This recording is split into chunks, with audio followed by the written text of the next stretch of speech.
주신 하나님의 말씀은 구약 성경 시편 42편 1절에서 마지막 11절까지의 말씀입니다. 시편 42편 1절에서 11절까지인데 구약 성경 832쪽입니다. 시편 42편 1절에서 11절까지입니다.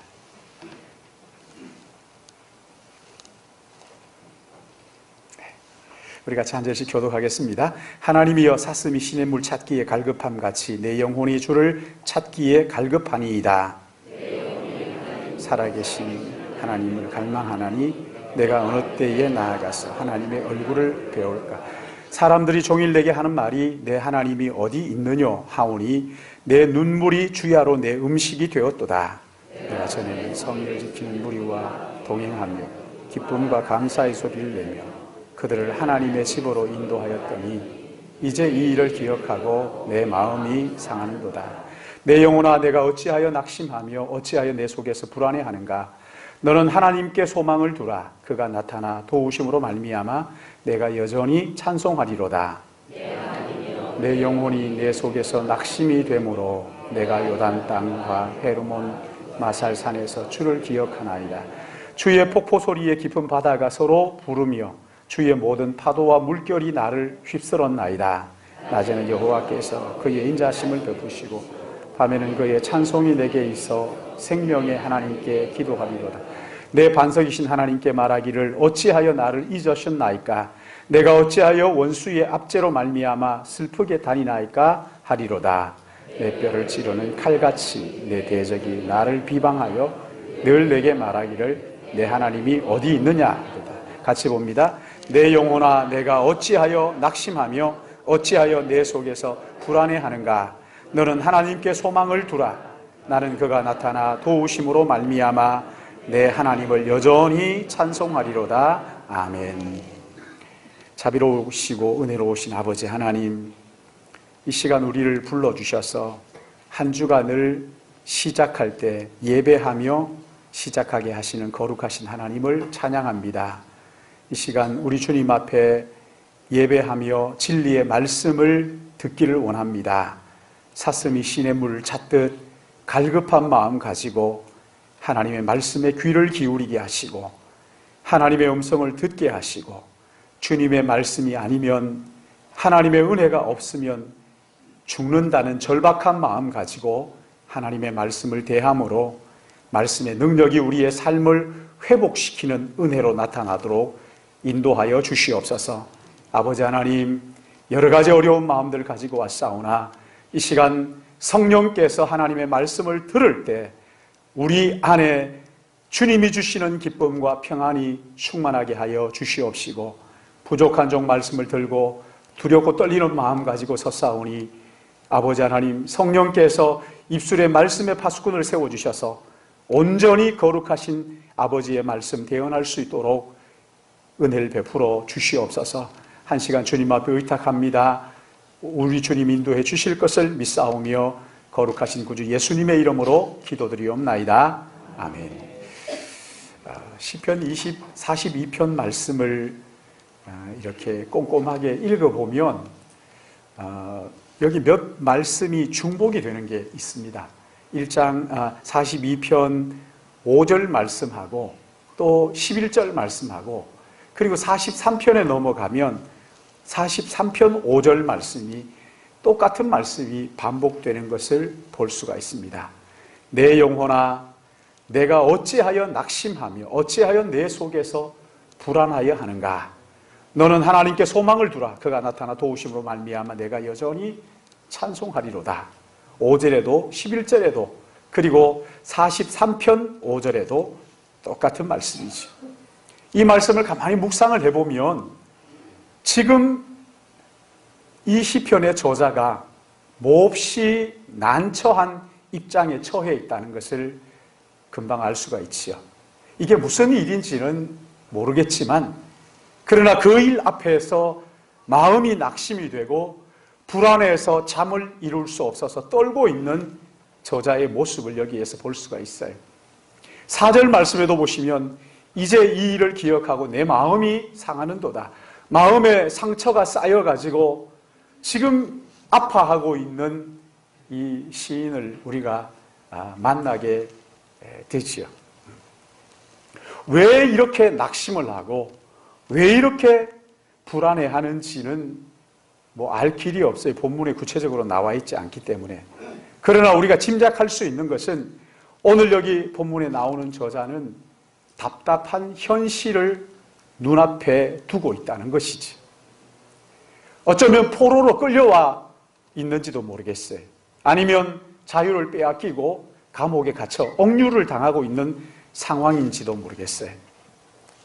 그 주변에 많은 사람들이 있는데 그 사람들이 다 자기와 대적자, 원수처럼 둘러싸고는 하나님이 어디 있느냐고, 하나님 있으면 어디 한번 보여달라고 빈정거리고 조롱을 하고 있습니다.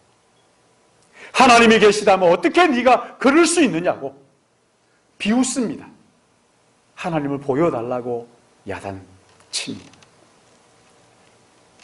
이런 사람들을 향해서 시인은 그들은 나의 대적자다, 원수다 이렇게 스스럼없이 말할 정도로 그 사람들은 이 시인을 못 살게 합니다.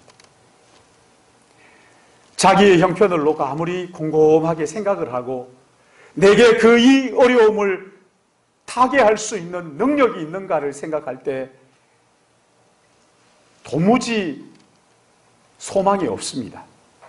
그러니까 자꾸 절망이 되고 낙심이 되고 내 안에서 불안이 파도처럼 밀려오는 거예요. 이런 현실 앞에서 자기를 돌아봅니다. 내게 정말 이만한 능력이 있는가? 이런 어려움을 극복할 수 있는 나에게 그만한 능력이 있는가 살펴보지. 오늘 여기 말씀 보시면 내 영혼아 내가 하면서 온통 자기를 생각해 보지만 자기 안에 선한 것이 없다는 것을 깊이 깨닫게 되는 것이지. 여러분 자신을 가만히 이렇게 생각하면서 내가 앞으로 내 능력 가지고 어떻게 살 수 있을까 생각하면 막 마음속에 그 소망이 생기세요. 그렇지 않으면 내가 나를 바라볼 때 참 이런 죄인이 있나 하는 그런 낙심과 절망이 많이 되십니까? 어떠세요? 자기를 가만히 생각해 보면 내가 하나님 앞에 정말 이렇게 거룩하게 사는데 하나님께서 반드시 나를 축복하실 거야. 내 안에 또 말할 수 없는 능력들이 있는데 이럽니까? 아니면 하나님 앞에서 내가 나를 볼 때마다 어떻게 이렇게 더러운 죄인이지? 잠깐 시간만 있으면 온통 더러운 생각만 하는 이렇지. 여러분 어떠세요? 자기 자신을 바라보면 영적 침체에 빠지지 않을 수가 없죠. 낙심하지 않을 수가 없어요. 여기 4절 말씀에도 보세요. 내가 전에 성일에 지키는 무리와 동행하면서 기쁨과 감사의 소리를 내며 그들이 하나님의 집으로 인도하여 찬양하면서 하나님의 집으로 사람들을 데리고 갔는데, 그런데 지난 그때의 일을 생각하면 오늘 자기의 처한 현실, 과거와 오늘을 비교할 때 너무 차이가 있으니까 자꾸만 낙심이 되는 거죠. 우리는 어제보다 오늘이 나아야 행복한데 어제보다 오늘이 더 나빠지고 점점 더 어려워지니까 낙심이 되고 절망이 될 수밖에 없는 거죠. 사랑하는 여러분, 이런 말씀을 앞에 놓고 생각하면 여러분 어떤 생각이 드십니까? 우리의 현실과 별반 다를 게 없구나. 어쩌면 이렇게 우리의 모습하고 닮았나, 그런 생각하지 않으세요? 한치 앞을 예측할 수 없는 이런 어려운 가운데에서 자기 자신을 돌아볼 때 너무 무능한 거죠. 내가 할 수 있는 것이 너무 미비한 거죠. 그러니까 자꾸만 낙심이 되고 절망이 되고 이런 우리의 모습과 닮았다 하는 것을 볼 수가 있잖아요. 여러분 어떠세요? 저는 목사이면서도 종종 낙심이 될 때가 있고 답답할 때가 있고 그냥 펑펑 울고 싶을 때가 있어요. 우리 교회 성도들이 이렇게 보면요, 어떤 분들을 보면 너무 안타까운 분들이 참 많이 있어요. 뭐 경제적인 문제도 그렇지만 건강에 어려움을 당하는 분들도 계시고요. 또 어떤 분들은 영적인 부분이 있어가지고 정말 저러시면 안 되는데 하는 그런 분들이 있어요. 너무 가슴 아파요. 죄의 문제를 놓고 힘들어 하시는 분들 있잖아요. 자녀의 문제를 앞에 놓고 그것 때문에 고통스러워 하시는 분들이 있잖아요. 여러분, 세상은 또 어떻습니까? 세상 돌아가는 거 한번 보세요. 어제도 제가 이렇게 그 시청 앞으로 가는데 거기 또 태극기를 들고 사람들이 막 그냥 버스를 그렇게 많이 세워놓고 막 화음을 지르는. 여러분, 그분들이 뭐 괜히 나와서 그러겠어요? 뭔가 마음에 답답함이 있으니까 와서 하는 거죠. 만인 앞에 공평해야 되는 법이 유전, 무죄, 무전, 유죄, 이런 상황들이 우리 앞에 심심찮게 펼쳐지잖아요. 저 사람 분명히 죄인인 것 같은데 죄 없다고 그래버리고, 저 사람은 그냥 좀 둬도 괜찮겠는데 끝까지 그냥 힘들게 만들고.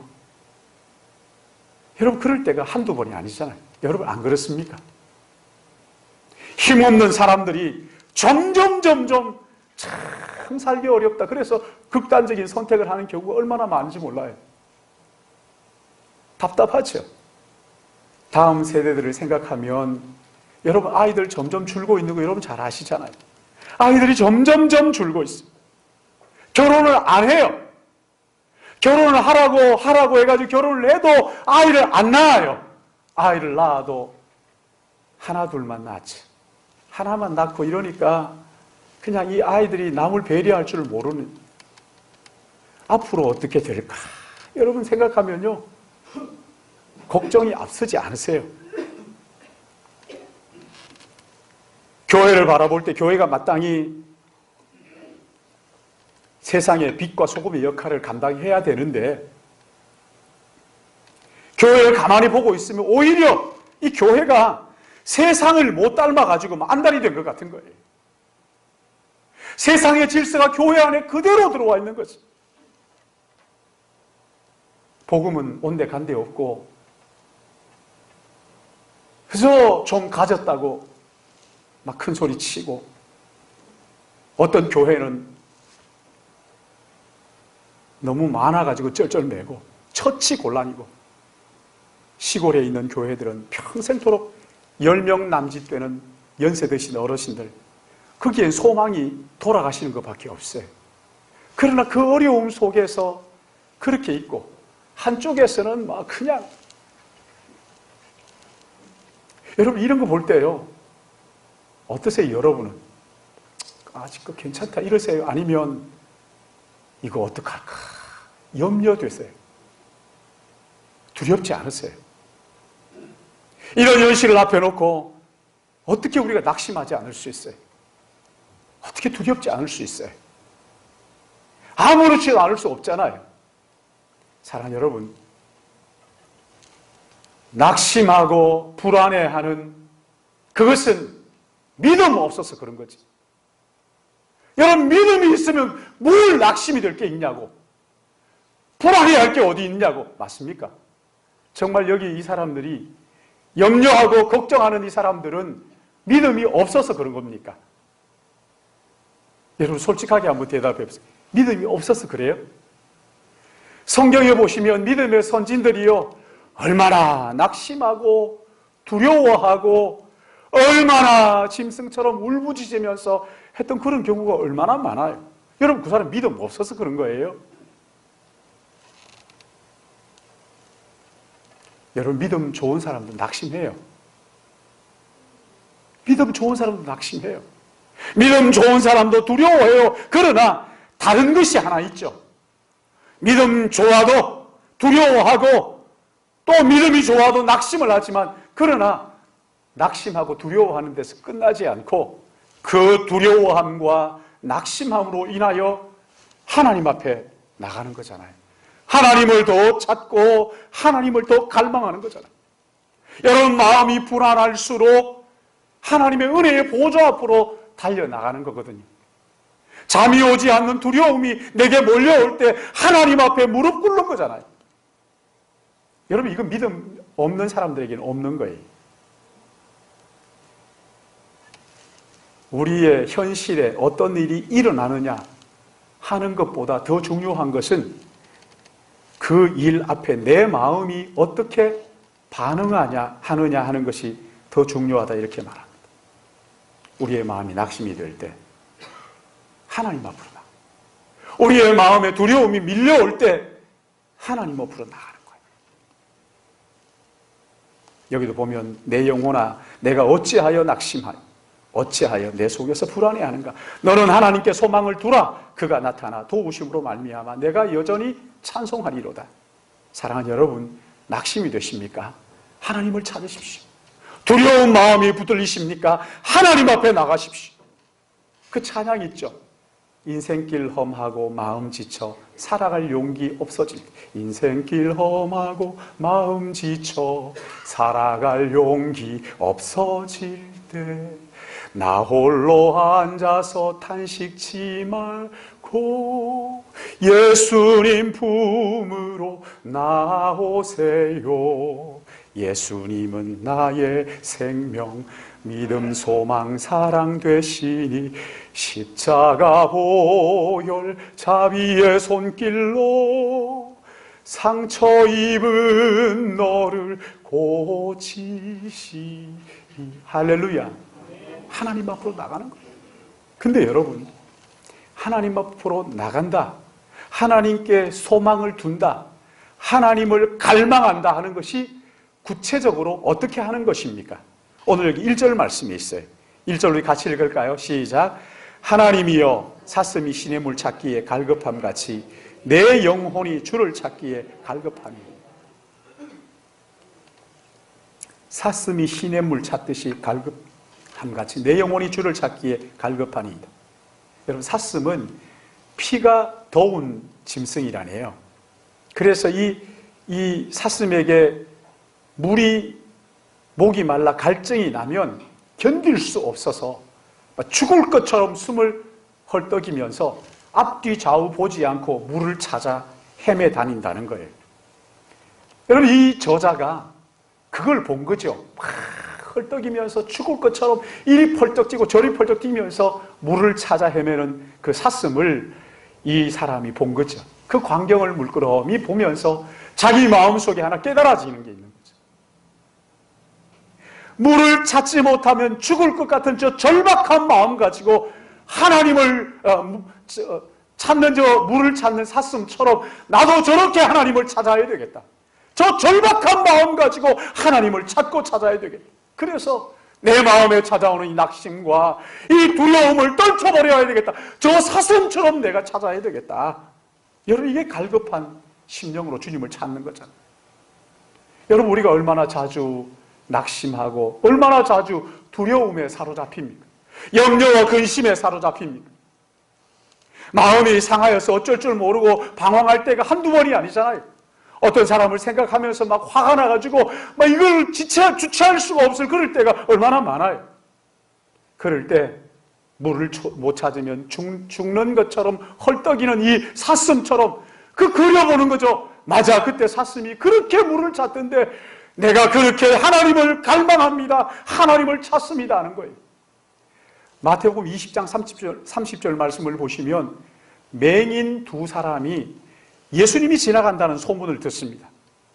그리고 웅성웅성하면서 예수님이 지나가는 것 같은 느낌이 들자 거기에서 주여 우리를 불쌍히 여겨 주옵소서, 다윗의 자손이여. 그때 사람들이 막 얘기합니다. 시끄럽다고, 좀 조용하라고, 좀 가만히 있으라고 막치 누르면서 윽박지릅니다. 더 거기 말씀 보시면 더욱 소리 높여 주여 우리를 불쌍히 여기소서, 다윗의 자손이 주여 우리를 불쌍히 여기. 두 사람이 힘든 힘껏 다해 젖먹는 힘껏 다 해서 주님을 찾는 거죠. 주여 우리를 불쌍히 여기소서, 다윗의 자손이여 우리를 불쌍히 여기소서. 여러분, 이것이 사슴이 시냇물 찾기에 갈급함 같이 하나님을 갈망하는 거예요. 그런 그에게 주님이 부르시죠. 그렇죠? 무엇을 원하느냐? 그러자 뭐라고 대답해요? 우리 눈뜨기를 원하나이다. 그러자 예수님께서 불쌍히 보시고 그의 눈을 만지시니 곧 보게 되어 그들이 예수님을 따르니라. 할렐루야. 예수님을 따르니라. 사랑하는 여러분, 여러분은 언제 이 맹인들처럼 간절하고 갈급하게 하나님을 찾아보셨습니까? 정말 찾아보셨습니까? 언제 하나님 앞에 그렇게 간절하게 매달려 보셨습니까? 여러분, 이 하나님의 갈망한 말이죠. 이 갈망함이 조금 추상적이잖아요. 조금 더 구체적으로 이 갈망함이 뭘까? 여러분이 간단해요. 첫째는요, 간절하고 절박한 마음으로 하나님의 말씀을 사모하는 거예요. 대충 성경 오늘도 읽어야지 하고 한 장 읽어야지, 한 장 읽고 덮고 이러는 차원을 말하는 게 아니에요. 간절하고도 절박한 마음 가지고 성경을 펼쳐. 하나님이여 대답하여 주옵소서. 하나님 말씀하지 않으시면 나는 죽겠습니다. 이런 마음 가지고 하나님 말씀을 펼치고 그 말씀을 듣고 그 말씀을 간절하게 배우는 거예요. 한 주간 동안 덮어놓고 그냥 주일날 올 때 성경 들고 먼지 털고 이렇게 오는 거 아니고 말이죠. 진짜 절박한 마음으로 하나님 은혜 받지 않으면 나 죽습니다. 나 못 살아요. 하나님의 말씀 가지고 내게 들려주십시오. 절박한 마음 가지고 하나님의 말씀을 대하는 거예요. 사랑하는 여러분, 하나님의 말씀은 갈 길을 몰라 헤매는 우리의 길인 것을 믿으시기 바랍니다.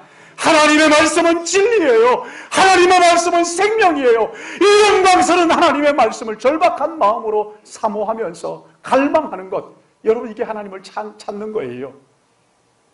여러분 언제 이런 절박한 마음 가지고 갈망하는 마음 가지고 하나님의 말씀을 펼쳐보셨습니까? 여러분, 나는 은혜 받지 못하면 죽는다 이런 심정을 가지고 하나님의 말씀을 읽고 듣고 묵상해 보셨어요? 언제 그렇게 해보셨어요? 예배 시간을 사모하는 마음 가지고 일찍 와서 앞자리에 앉아서 귀를 쫑긋 세우고 주여 나는 은혜 받지 않으면 죽어요 이러면서 펼쳐보셨냐고요. 우리 가운데 어떤 사람들은 예배 시간 일찍 와가지고 성경을 펼쳐가지고 다 보시면서 읽고 또 읽고 이러시는 분들 계세요. 어떤 자매는 밥 먹는 시간이 아까워가지고 김밥 말아가지고 그거 한 줄 사가지고 먹으면서 성경을 본다는 거예요. 우리에게 아직 그런 갈급함이 없다 하면 여러분 우리는 아직 덜 갈급한 거예요. 갈증이 덜한 거예요. 아직 영적으로 그런 게 없는 거죠. 그치? 두 번째, 여기 절박한 마음으로 주님을 찾는다는 것은요, 주님께 응답하실 때까지 믿음으로 구하고 찾고 두드리는 거예요. 간절하게 기도하는 거예요. 몇 번 막 기도해 보다가 한 달, 1년 해보니까 뭐 응답이 없더라. 아직까지 주님이 그런 게 아니에요. 여기 맹인 두 사람처럼 주님께서 지나가신다는 소문을 듣고 주를 불쌍히 여기소서. 주님 우리를 불쌍히 여기시지 않으시면 평생 이렇게 절망 가운데 살 수밖에 없사오니 우리를 불쌍히 여겨달라고. 여러분 얼마나 절박하게 부르짖었겠어요. 그의 절박함 속에는 맹인으로서 사람들로부터 멸시를 당하고 천대받았던 그 서름이 한꺼번에 그냥 쏟아져 나오지 않았을까요? 주여 우리를 불쌍히 여기소서. 그 평양 부흥 이야기라는 책을 이번에 이제 제가 이렇게 보면서 여러분 그 성령이 예배 가운데 임합니다. 거룩한 성령이 예배 가운데 임하니까 성령은 거룩한 분이기 때문에 임하는 곳마다 자기의 죄를 숨겨 놓을 수가 없는 거예요. 적당히 꾸며가지고 아닌데 긴 척하고 긴데 아닌 척하고 이럴 수가 없는 거죠. 거룩한 성령이 임하자 모든 사람들이 두려워 떨면서 자기 속에 있는 자기가 잘못한 죄들을 쏟아놓기 시작하는 거예요. 여러분 거기에 뭐라고 표현해요? 짐승처럼 울부짖으면서 자기의 죄를 하나님 앞에 고백하는 거예요. 여기에 벌떡 일어나서 주여 나는 이런 죄인입니다. 나를 불쌍히 여겨 주옵소서. 이 얘기를 듣고 있다가 저쪽 뒤에서 또 한 사람이 벌떡 일어나서 나는 이런 죄를 지었습니다. 주여 우리를 불쌍히 여겨 주옵소서. 여러분, 이 기도가 몇 날 며칠 계속돼 한낮을 하기도 하고 밤을 새워서 자기의 더러운 죄를 낱낱이 고백하면서 짐승처럼 울부짖으며 하나님 앞에 용서를 구했다 그럽니다.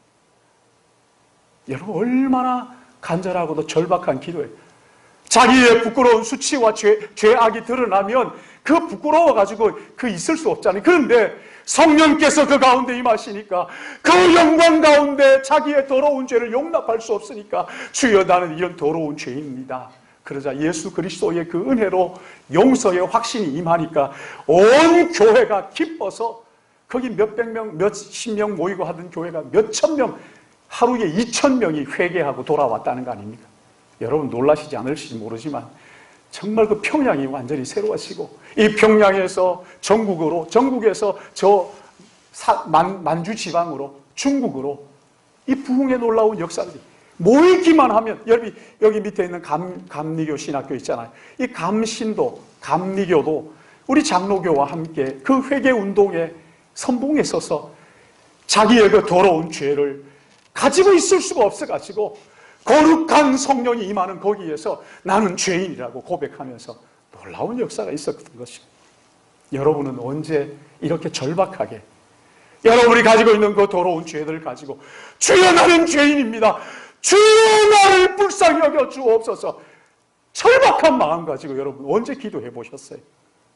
아직 내가 이런 기도를 드리지 못했다. 그러면 여러분 아직도 덜 갈급한 거예요. 세 번째는 하나님을 갈망하는 이것은요, 믿음의 지체들과 함께 교제하는 거예요. 믿음의 지체들. 주일날 성도들이 함께 모여서 예배하는 공동체, 이 참여하는 이것이 귀한 줄 아는 거죠. 다락방에 함께 모여서 말씀을 나누면서 자기의 삶을 나누는 거예요. 거기에 동참하는 거예요. 지체들이 함께 모이는 이 예배를 소홀히 하지 않는 분, 여러분 이건 아직 영적으로 덜 갈급한 거예요. 내 영혼이 낙심되고 두려워 떨고 있을 때마다 마음을 나누는 믿음의 지체들이 얼마나 소중한지 몰라요. 얼마나 그들이 큰 위로가 되고 힘이 되고 그 지체들이 얼마나 감사한지 여러분 이거 맛보지 못하면 모르는 거예요. 우리 안에 성령이 오시면 거룩한 성령은 우리가 낙심이 될 때마다 하나님 앞으로 나가도록 이끌어내는 거예요. 그리고 믿음의 지체들이 모이는 공동체에 함께 교제하면서 서로 붙들어주고 서로 기도하게 하고 서로 그림으로써 회복시켜 주시는 것이죠. 여러분 이 마귀는요 어떻게든지 공동체가 모이는 그 교제 가운데 들어가지 못하도록 요리조리 유혹하고 미혹하고 거기에 참여하지 못하도록 만듭니다. 그러나 성령은 믿음의 지체들이 함께 모이는 그 성령 안에서의 교제 가운데 밀어넣습니다. 자기의 죄를 고백하게 만듭니다. 사랑하는 여러분, 혹시 이런 믿음의 공동체들이 모여 예배하는 예배에 참여하시기를 꺼려 한다면 여러분 마음 바꾸셔야 돼요. 다락방 모임에 여러분 참여하세요. 하셔서 말씀을 같이 나누어야 돼요. 이렇게 하나님을 갈망할 때 하나님께서 어떤 은혜를 주십니까? 5절과 11절 그리고 43장 5절 나타나는 대로 내 영혼아 내가 어찌하여 우리 같이 5절 읽어볼까요? 5절 시작. 내 영혼아 너는 하나님께 소망을 두라. 그가 나타나 도우심으로 말미암아 내가 여전히 찬송한다. 아멘. 이렇게 하나님 앞에 간절히 갈망하며 그가 나타나 도와주셔서 나로 하여금 여전히 찬송하게 하신다. 찬송하게 하신다. 절박한 마음으로 하나님의 말씀을 사모하고 기도하고 믿음의 지체들과 교제했더니 하나님께서 은혜를 주셨는데 그가 나타나 도우심으로 내가 여전히 찬송하리로다. 여러분 어떻게 도와주시는지 모르겠어요. 그러나 하나님께서 도와주신다는 것을 깨닫는 거예요. 어떤 사람을 통해서 도와주시는데 하나님께서 나를 붙들어 주시는구나. 어떤 상황을 통해서 나를 도와주시는데 그 상황을 가만히 보면서 하나님께서 나를 붙들어 주시는 거야. 이건 하나님의 은혜야. 하나님의 인도하심이 아니면 이럴 수가 없어. 그걸 깨달았다는 거예요. 어떤 사람이 도와준다. 아이고 저 사람이 내게 잘해주니까 잘해야지. 이게 아니라 그 사람이 아니라 하나님께서 이 사람을 통하여 일하시는구나. 이걸 깨닫는다는 거예요. 하나님이 나와 함께 하시는구나. 사랑하는 여러분, 이런 거 깨달을 때 이런 거 깨달을 때 있어요, 없어요? 있잖아요, 그렇죠? 하나님께서 저 사람을 통해서 내게 말씀하시는구나. 하나님께서 이 상황을 통하여 나를 도와주시는구나. 하나님이 나타나 나를 도와주시는구나. 깨달을 때가 있잖아요. 여러분 히브리서 4장 16절 말씀 잘 아시죠?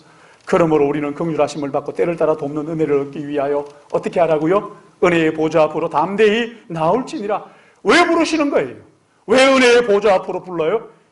은혜를 주시겠다고 약속하신 거예요. 은혜가 필요할 때마다 내가 은혜를 주시겠다, 주겠다 약속이잖아요. 시편 50편 15절 말씀을 보시면 환난 날에 나를 부르라. 내가 나를 건지리니 네가 나를 영화롭게 하리라. 환난 날에 하나님께 절박하고도 간절하게 사슴이 시냇물 찾듯이 그렇게 하나님을 찾을 때 하나님께서 우리를 건져주시고 그래서 그것 가지고 하나님을 영화롭게 하게 할 것이라고 약속하신 거잖아요. 사랑하는 여러분, 이 약속의 말씀 여러분 정말 믿으십니까? 정말 믿으십니까?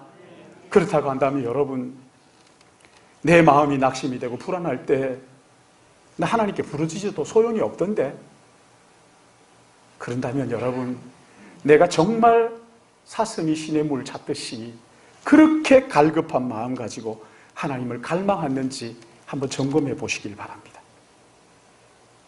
내가 믿음의 지체들과 정말 깊은 교제를 나누었는지, 꼼꼼하게 한번 자기 이기적인 생각 가지고 하지 않았는지, 정말 하나님의 말씀에 귀를 기울였는지, 간절하게 주님을 찾았는지 여러분 말씀을 붙들고 점검해 보시길 바랍니다.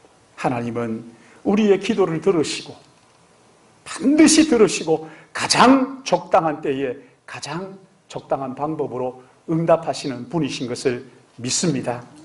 가장 좋은 것을 주시고 가장 구하는 것, 내가 구하는 것 그 이상으로 주시는 하나님이신 것을 믿으시기 바랍니다.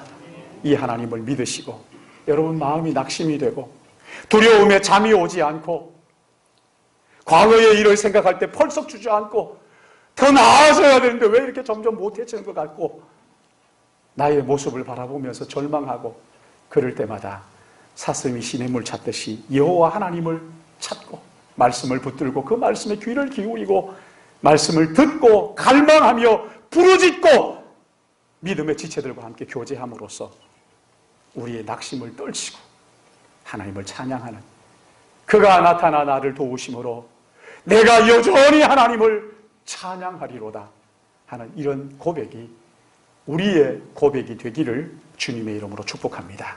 사랑하시는